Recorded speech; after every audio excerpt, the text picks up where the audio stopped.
सच साहेब। सच साहेब। आपका नाम क्या है? सम्राट दास। अच्छा, कहाँ पे रहते हैं आप? जबलपुर। जबलपुर में कहाँ पे? जबलपुर शांति नगर। ये पापा मम्मी ने भी नाम लिया है?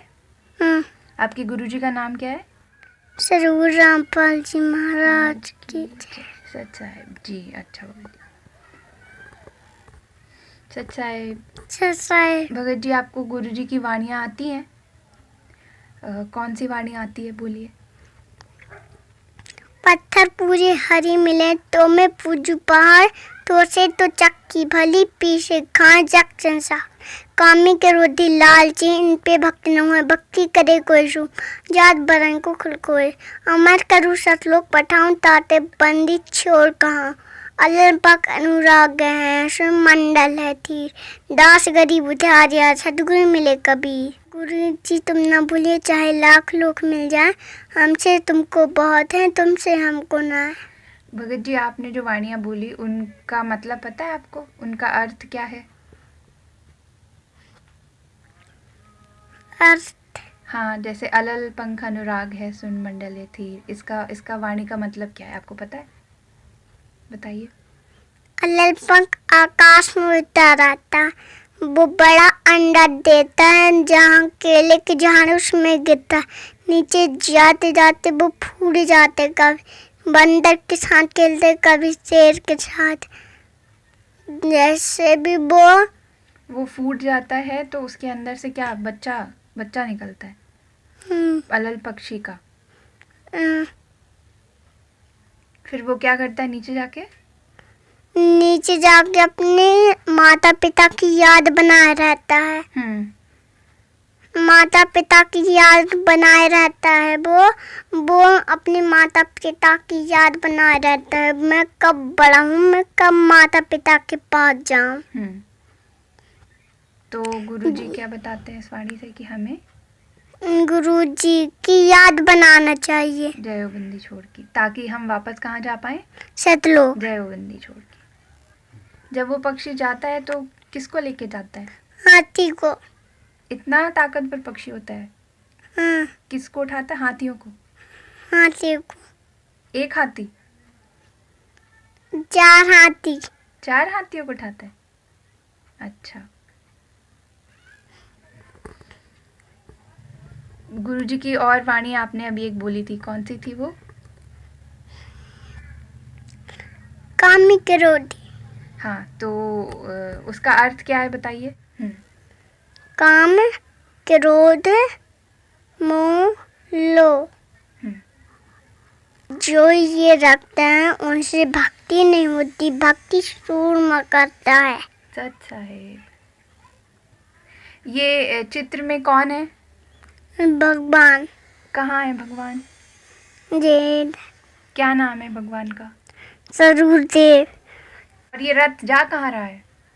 ये रथ सतलोक जा रहा है। अच्छा, सतलोक में क्या है? सतलोक में खेलने मिलता है। अच्छा, और भक्ति करके हमें क्या मिलेगा? क्यों भक्ति करनी चाहिए हमको? को भक्ति इसलिए करनी चाहिए कि हमको कुछ गुटखा नहीं खाना, सुपारी नहीं खाना है, मार्क्स नहीं खाना है और तम्बाकू नहीं खाना है। हम ये सब नहीं खाएंगे तो कहाँ जा पाएंगे? सतलोक। और गुरुजी का आपको ज्ञान अच्छा लगता है? सुनते हो सत्संग? क्या क्या सुना अभी तक? कुछ याद है? सत्संग सुना है, आरती सुनी है। हाँ, सत्संग में क्या बताते हैं गुरुजी, आपको कुछ याद है? गुरुजी बताते हैं जो टीवी देखता है वो कच्चा पक्का रह जाता है।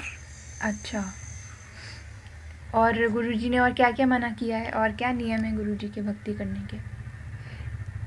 गुरुजी ने मना किया है कुछ जो देता है वो उसकी चीज नहीं खाना है।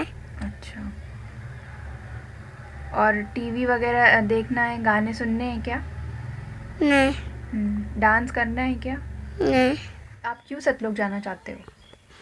सतलोक इसलिए जाना चाहते हैं कि बहुत दुख नहीं, यहाँ बहुत दुख है। यहाँ पे दुख कैसे है, क्यों, क्या करना पड़ता है? काम करना पड़ता, वहाँ काम नहीं करना पड़ता। अच्छा, यहाँ पे क्या काम करते हो आप? यहाँ पे दवाई खानी पड़ती, बुखार चढ़ती है। अच्छा, तो क्या सतलोक में बुखार नहीं आती? और क्या करते हो यहाँ पे?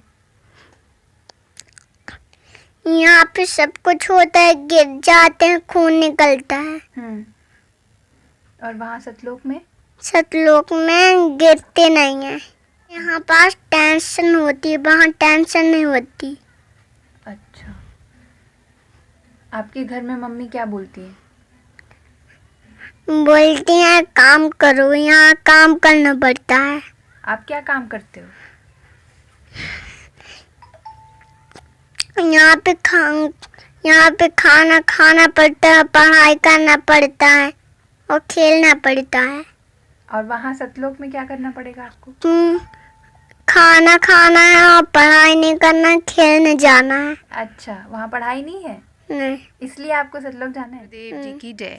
सच साहिब। क्या नाम है भगतमती आपका? राधा दासी। क्या नाम है भगत जी? दशरथ दास। आपने कब गुरुजी से नाम दीक्षा ली?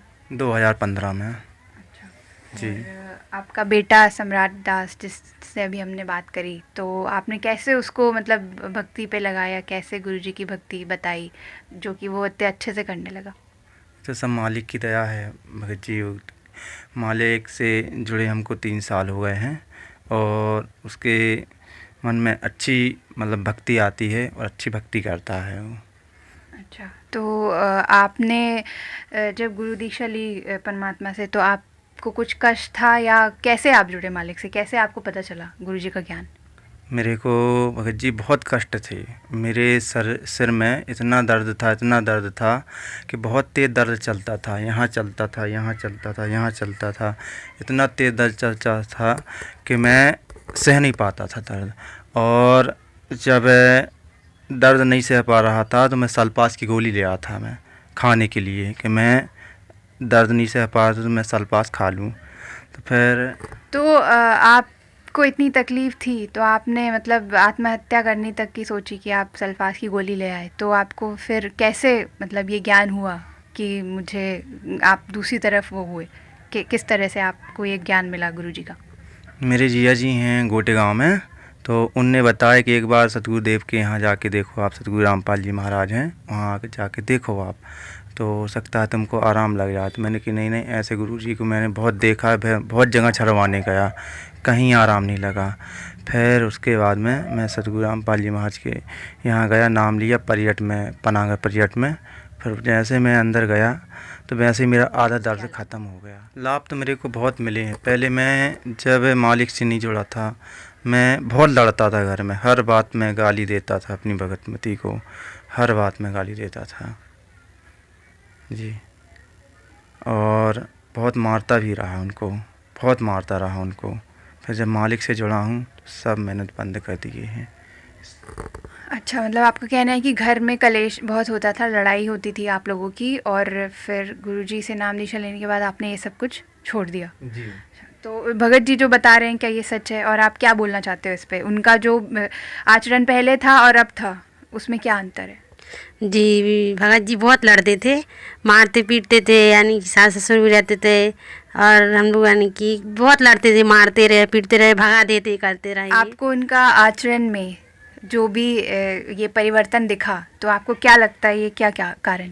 हाँ, बहुत अच्छा लगता है अब, यानी कि अच्छे से रहने लगे हैं, अच्छे से बोलने लगते। नहीं तो पहले तो खाना में भी नमक तेज हो जाता था, मिर्ची तेज हो जाती, जो फेंक देते रहे। क्या ये सही बोल रही हैं? सत्य बात है, मैं बहुत मारता था। अगर ज़रा सा भी नमक तेज होता रहा तो मैं थाली भी फेंक देता रहा खाना की, और उनको मारता भी रहा बहुत जी। फिर खाना दूसरा बनाना पड़ता रहा मेरे को, उस समय बहुत से काम रहते रहे, मगर इनके लिए खाना बनाना पड़ता रहा दूसरा, यानी कि जाए ना भूखे, मगर ये दोबारा फिर वो खाना खाते नहीं थे जी। मैं दुकान से आता रहा तो मैं हर बात में गाली दे के इनसे कहता था पानी लेके आ, गाली दे के जी, बहुत मारता रहा।